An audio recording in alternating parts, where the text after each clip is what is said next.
देखिए, मैंने कल भी शायद आपके यहाँ चर्चा इसी विषय पर थी और उसमें भी कहा था, अभी भी कहता हूँ। उत्तर प्रदेश के मामले में योगी आदित्यनाथ ही नरेंद्र मोदी। तो उत्तर प्रदेश में योगी आदित्यनाथ को कोई और डायरेक्शन देगा तो मुझे नहीं लगता है कि यह स्थिति है। यूपी के अंदर योगी आदित्यनाथ ही सबसे ताकतवर है और उन्हीं के पास सारी शक्तियां हैं और वो जिसको जैसे जहां चाहते हैं वहां पर प्लेस करते हैं और वो उसकी हैसियत उसी ढंग की बना देते हैं। तो उत्तर प्रदेश में किस राजनेता की क्या औकात होगी ये तय करेंगे योगी आदित्यनाथ। सर, आप तो ब्रजेश पाठक जी के दोस्त भी हैं, आप जानते हैं उनके व्यवहार को, जब एक बार जिक्र भी हो रही थी सारी चर्चा। लेकिन ब्रजेश पाठक जो है वो अब की बार पिछले टेन्योर में भले ही बहुत ही पावरलेस स्थितियां रही हों, लेकिन इस बार तो वो मूड में दिखाई नहीं देते हैं। ना ही केशव प्रसाद इस मूड में दिखाई दे रहे हैं कि वो योगी आदित्यनाथ को पूरा पावर सेंटर दे देंगे। ये भी तो एक बड़ी बदलाव की बात है ना। भले ही योगी आदित्यनाथ नरेंद्र मोदी हो उत्तर प्रदेश के, लेकिन बन पाएंगे पूरी तरह, इसमें भी सवाल है। देखिए, एक चीज समझ लीजिए, ब्रजेश पाठक को अमित शाह ने जो है, और अमित शाह कहिए नरेंद्र मोदी कहिए, क्योंकि अमित शाह कहे या नरेंद्र मोदी कहे बात एक ही है, वो सिक्के के दो पहलू हैं बस।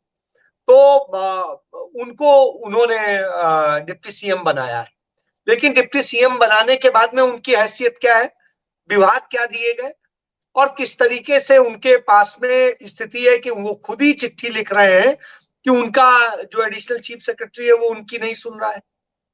तो आप समझ लीजिए, तो कमोबेश वही हो रहा है। ठीक है, संगठन के कहे पर और दूसरे कहे पे कुछ लोग एडजस्ट किए जाते हैं और वही किए गए।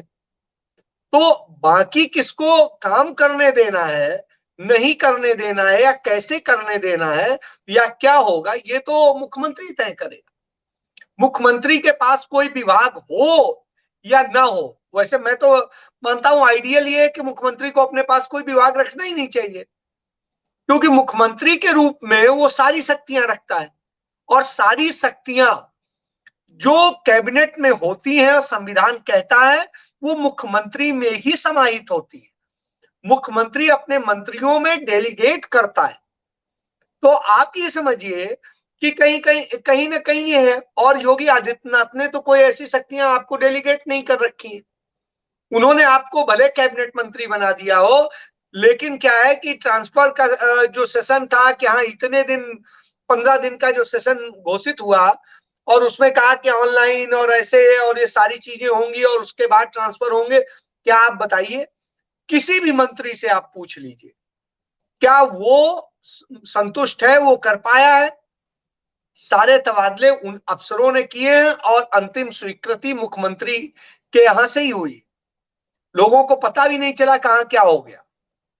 तो जब ये स्थिति हो, मंत्री अपने उसमें तबादले न कर सकते हो, ये स्थिति, तो फिर आप समझ लीजिए, तो सारी शक्तियां जो उत्तर प्रदेश में समाहित हैं वो सिर्फ और सिर्फ एक शख्स में है, उसका नाम है योगी आदित्यनाथ, अजय सिंह विष्ट। उसके अलावा शेष उत्तर प्रदेश में तो कोई ताकतवर नहीं है, चाहे वो अमित शाह हो या नरेंद्र मोदी हो। तो बिल्कुल साफ साफ। और आप हमसे जुड़े रहने के लिए सब्सक्राइब करें YouTube पर, फॉलो करें ट्विटर पर और लाइक करें Facebook पर। और ज्यादा जानकारी के लिए आपको टाइप करना होगा सिर्फ न्यूज़ नशा।